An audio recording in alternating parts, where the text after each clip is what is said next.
नमस्कार, स्वदेश न्यूज देख रहे हैं आप। मैं हूं आपके साथ राखी और खबरों की शुरुआत इस वक्त की बड़ी खबर से। एमपी विधानसभा चुनाव को लेकर सूची जारी हुई है। बीजेपी ने दूसरी सूची जारी कर दी है। दूसरी सूची में 39 नाम सामने आए हैं। निवास से फग्गन सिंह कुलस्ते, नरसिंहपुर से प्रहलाद पटेल, गाडरवारा से उदय प्रताप सिंह, जबलपुर पश्चिम से राकेश शर्मा, दिमनी से नरेंद्र सिंह तोमर, डबरा से इमरती देवी, राघवगढ़ से वीरेंद्र सिंह बंटी, ब्रज बिहारी पटेरिया, सतना से गणेश सिंह, सीधी से रीति पाठक, परासिया से ज्योति डहरिया, इंदौर 1 से कैलाश विजयवर्गीय सहित कई दिग्गजों के नाम सामने आए हैं।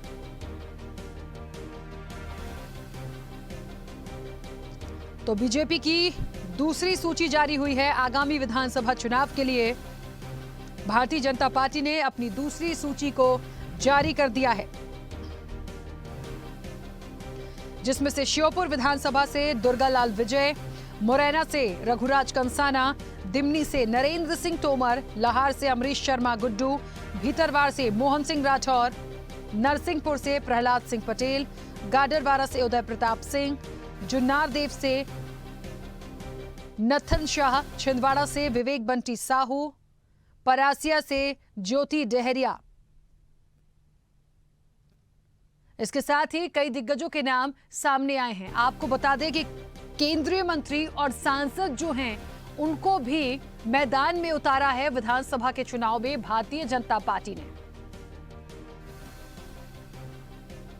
घोड़ाडोंगरी से गंगाबाई उइके, उदयपुरा से नरेंद्र शिवाजी पटेल, खिलचीपुर से हजारीलाल डांगी, आगर से मधु गहलोत, शाहजहांपुर से अरुण भीमावत, भीकन से नंदा ब्राह्मणे, राजपुर से अंतर सिंह पटेल, पानसेमल से श्याम बर्डे, थांदला से कल सिंह भावर, गंधवानी से सरदार सिंह मीणा का नाम सामने आया है।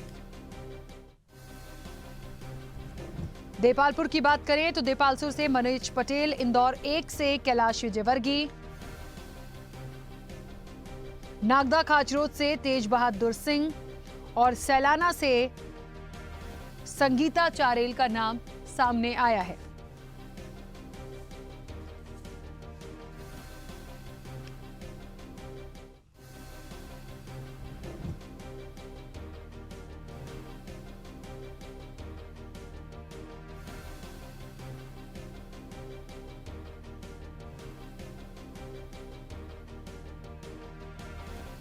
सीधी से रीति पाठक, परासिया से ज्योति डहरिया,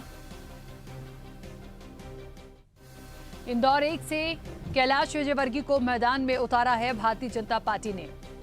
विधानसभा चुनाव को लेकर सूची जारी हुई है। भारतीय जनता पार्टी की दूसरी सूची जारी हुई है। दूसरी सूची में 39 नाम सामने आए हैं। निवास से फग्गन सिंह कुलस्ते, नरसिंहपुर से प्रहलाद पटेल, गाडरवारा से उदय प्रताप सिंह, जबलपुर पश्चिम से राकेश शर्मा, दिमनी से नरेंद्र सिंह तोमर, डबरा से इमरती देवी। ये वो नाम हैं जो वाकई चौंकाने वाले हैं।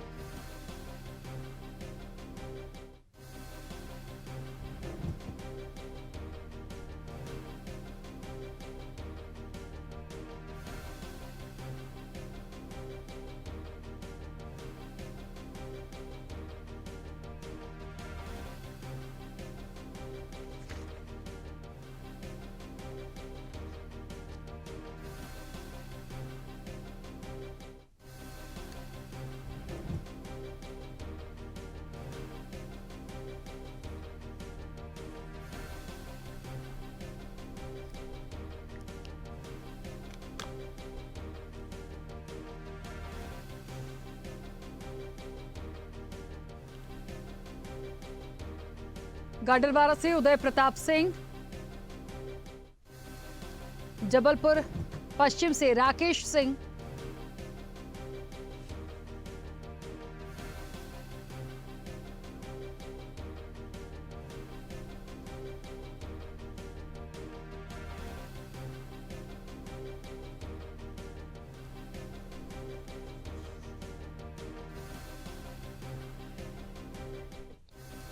विधानसभा चुनाव के लिए भारतीय जनता पार्टी ने दूसरी सूची जारी कर दी है।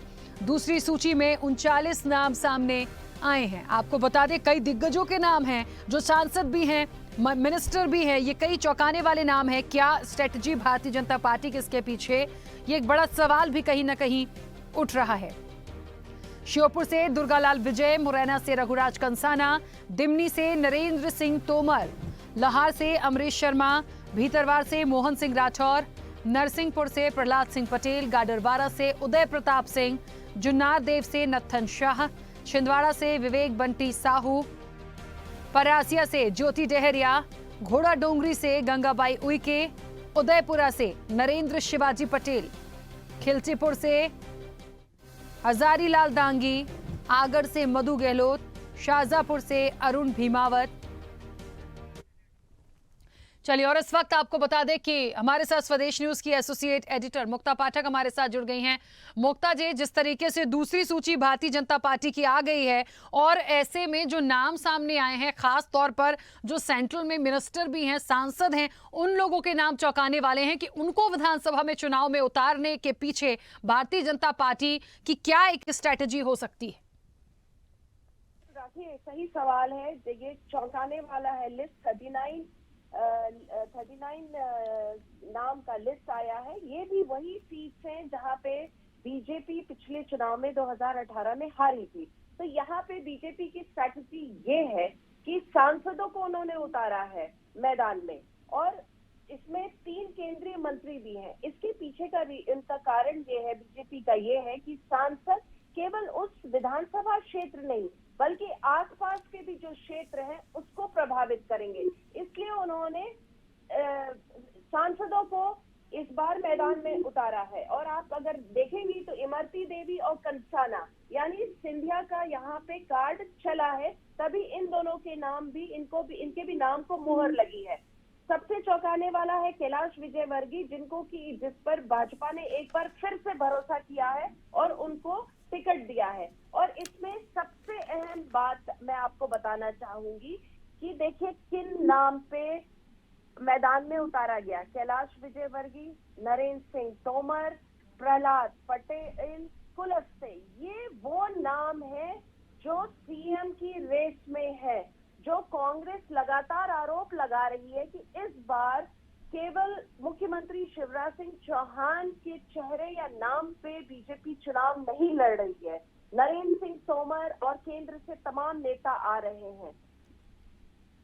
प्रधानमंत्री नरेंद्र मोदी, अमित शाह और केंद्र के तमाम बड़े नेता हम लगातार देख रहे हैं, मध्य प्रदेश में आ रहे हैं, दौरा कर रहे हैं।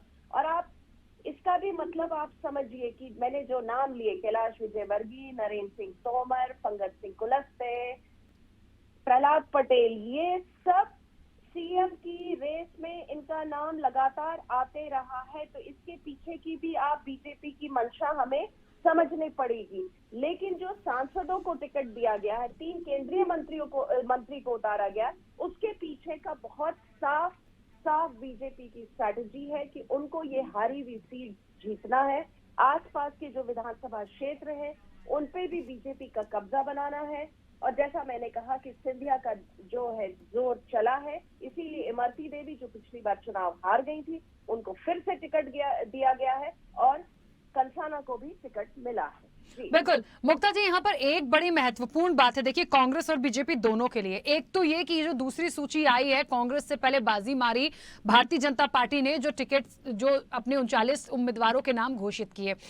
कांग्रेस कहीं ना कहीं अब ये मंथन जरूर करेगी, क्योंकि जिन सांसदों को उतारा गया है, 3 सेंट्रल में मिनिस्टर हैं, उनको भी सामने रखा है, तो वो चेहरा उनके कंपटीशन में कांग्रेस के पास होगा, पहली चीज। दूसरी चीज ये कि भारतीय जनता पार्टी की क्या मजबूरी हो सकती है, क्या वाकई में उनको कहीं ना कहीं ऐसा अंदरूनी रूप से महसूस होने लगा कि कांग्रेस एक चुनौती बन के उभर सकती है, जैसा कि 2018 में हुआ। तो उन्होंने उन लोगों को मैदान में उतारा है जो कहीं ना कहीं एक कड़ी टक्कर दे पाएंगे कांग्रेस को कहीं ना कहीं। देखिए राखी, इसमें मैं आपको बताना चाहूँ, जैसा मैंने बताया कि बीजेपी की स्ट्रैटेजी यही है कि ये सांसद हैं, जीते हुए सांसद हैं, केंद्र में मंत्री भी हैं, इन पर भरोसा किया जा सकता है। ये केवल उस क्षेत्र में जहां से इनको टिकट दिया है वही नहीं, बल्कि आसपास के भी क्षेत्र को वो प्रभावित करेंगे।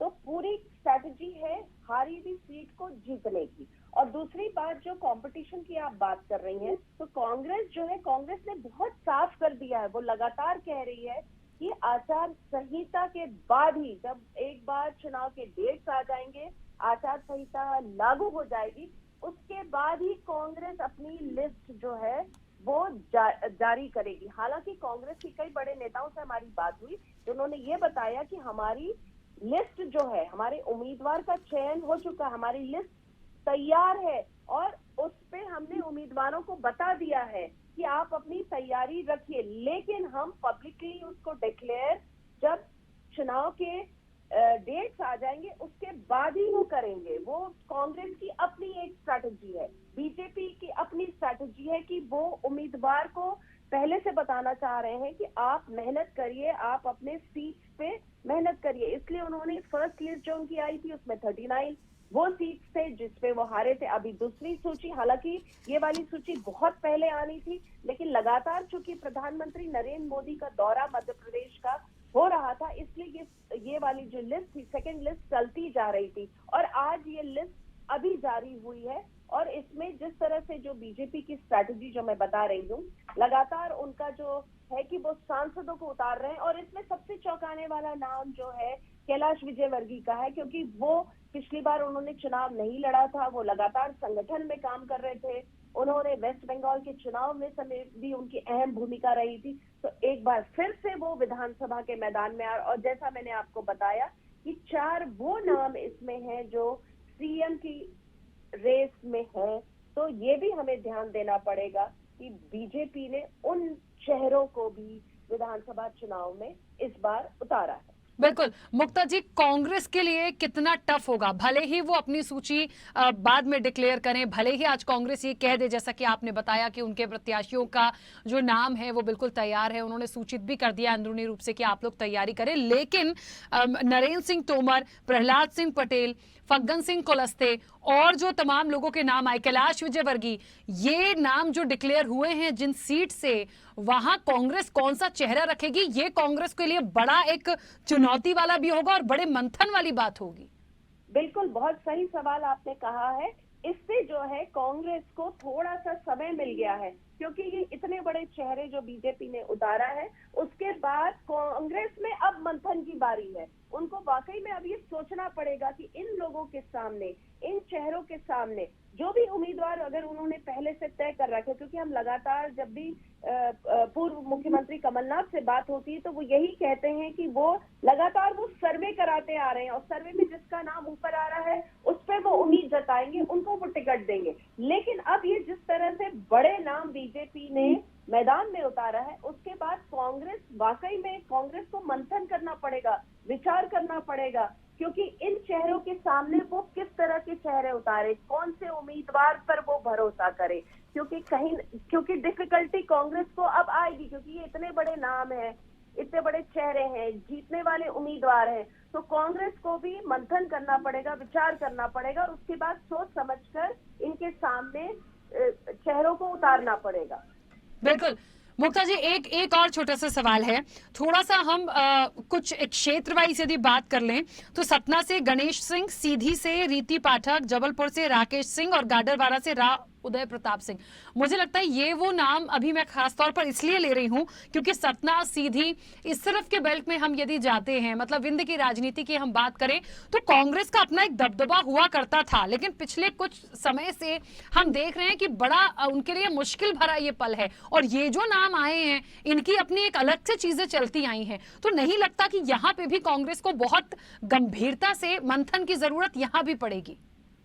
देखिए, आपको अगर ध्यान होगा, जब सत्ता परिवर्तन हुआ था 2020 में और मुख्यमंत्री शिवराज सिंह ने अपनी जब कैबिनेट फॉर्मेशन या एक्सपेंशन किया था, पहले तो उन्होंने कम लोगों को चुना था, जब कैबिनेट एक्सपेंशन हुआ था तो उस समय लगातार बात आ रही थी कि विंध्य को इग्नोर किया गया है। विंध्य ने जितने सीट्स बीजेपी को 2018 के चुनाव में जिता के दिए थे, उतने उस हिसाब से रिप्रेजेंटेशन उसको 2020 के कैबिनेट में नहीं मिला था। तो ये बात लगातार आ रही थी।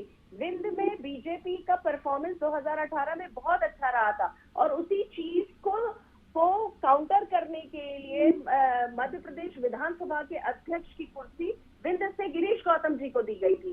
तो लगातार ये बात सामने आ रही थी, विंध्य में बीजेपी का परफॉर्मेंस अच्छा रहा है 2018 में, तो उसी कांग्रेस अपनी चेहरे या अपने उम्मीदवार को तय कर रही होगी। और जैसा मैं आपको बता रही हूँ, जैसा कमलनाथ जी लगातार कहते रहते हैं कि वो सर्वे करा रहे हैं, वो जीतने वाले कैंडिडेट पर ही भरोसा करेंगे, तो ये कांग्रेस को तय करना होगा कि किस तरह के वो उम्मीदवार को उतारेगी विंध्य में, क्योंकि बीजेपी का परफॉर्मेंस 2018 में अच्छा रहा है वहां से।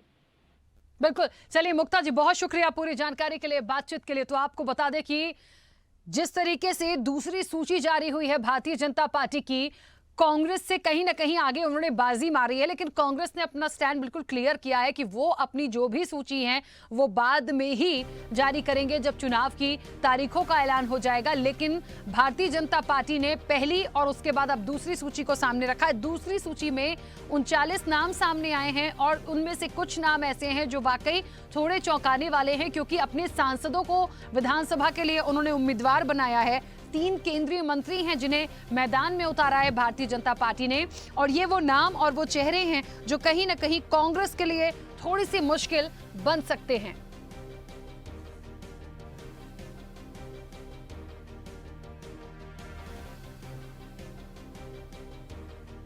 और आपको एक बार फिर से बता दें कि जिन 39 उम्मीदवारों के नाम सामने आए हैं उनमें श्योपुर से दुर्गालाल विजय, मुरैना से रघुराज कंसाना, दिमनी से नरेंद्र सिंह तोमर, लाहार से अमरीश शर्मा, भीतरवार से मोहन सिंह राठौर, नरसिंहपुर से प्रहलाद सिंह पटेल, गाडरवारा से उदय प्रताप सिंह, जुन्नार देव से नत्थन शाह, छिंदवाड़ा से विवेक बंटी साहू, परासिया से ज्योति डहरिया, घोड़ा डोंगरी से गंगाबाई उइके, उदयपुरा से नरेंद्र शिवाजी पटेल, खिलचीपुर से हजारीलाल डांगी, आगर से मधु गहलोत, शाजापुर से अरुण भीमावत, भीकन गांव से नंदा ब्राह्मणे, राजपुर से अंतर सिंह पटेल, पानसेमल से श्याम बर्डे, थांदला से कल सिंह भावर, गंधवानी से सरदार सिंह मीणा, देपालपुर से मनोज पटेल, इंदौर 1 से कैलाश विजयवर्गीय, नागदा खाचरोद से डॉक्टर तेज बहादुर सिंह और सैलाना से संगीता चारेल का नाम सामने आया है।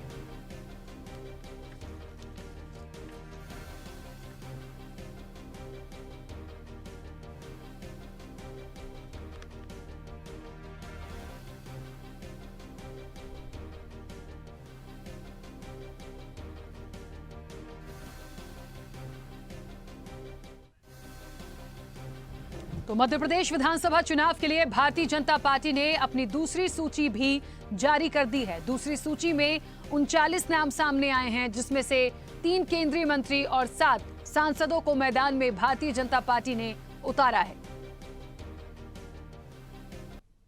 चलिए, और इसी के साथ खास रिपोर्ट में इतना ही। बने रहिए स्वदेश न्यूज के साथ। सबसे पहले देश।